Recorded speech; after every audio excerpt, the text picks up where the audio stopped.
I'm joined by David Fleischer from Brasilia. He's the former chair of the Department of Political Science and International Relations at the University of Brasilia. David, just weeks ago, it seemed like a vote to impeach wouldn't make it past the lower house and especially the Senate. And just within the past 24 hours, we saw a flip-flop by the interim House Speaker on annulling a vote. So what's happened to Dilma's support?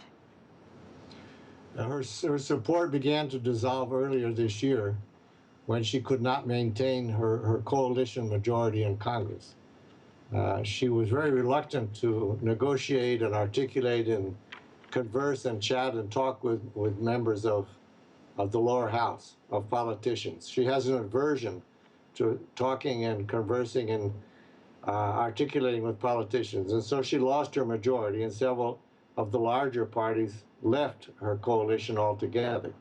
So when on April 17th, when the lower house voted to accept impeachment, it was about over 70% of the deputies in the lower house. So they needed a 2/3 majority to begin impeachment proceedings, but they got over 70% of the deputies in favor.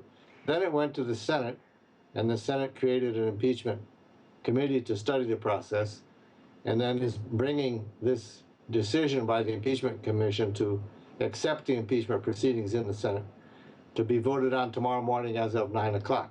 David, I have to ask, can she save her job at this point? Vice President Michel Temer already preparing to run the government, but he has had a spotlight on him as well. Yes, there have been impeachment requests against him as well, but they have been more or less eliminated.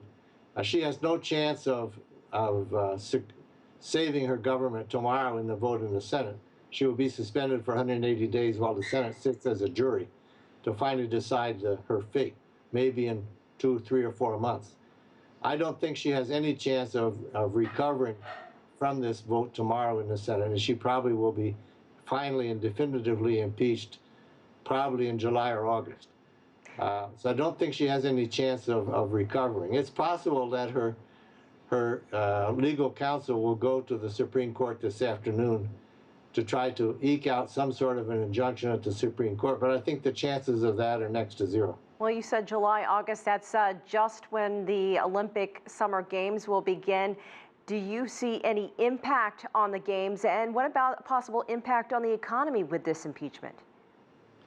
Well, we expect that there will be a positive impact on the economy because our GDP declined by almost 4% last year, and the economists tell us it might decline by up to 5% this year.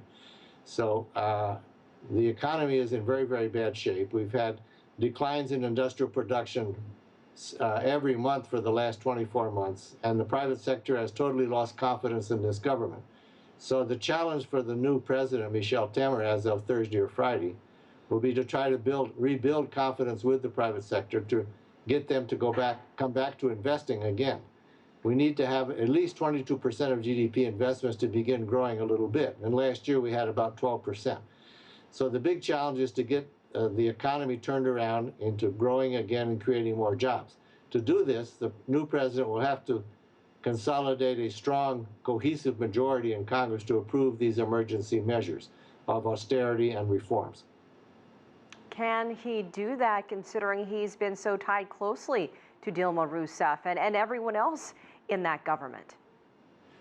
Well, not that closely. He's her vice president, and so they sort of broke off earlier this year. And he's been accused of conspiring against her to do a golpe or a coup d'etat, which is not the case because the whole impeachment process has been approved by and regulated by the Supreme Court. So it's a regular impeachment proceeding within the Constitution of 1988. We had another impeachment back in 1992, which ran fairly smoothly, with not as much conflict as we've had this year. All right, David Fleischer, University of Brasilia, thank you so much for your time. Thank you. If you like what you just saw, follow us on social media and visit our website, cctv-america.com.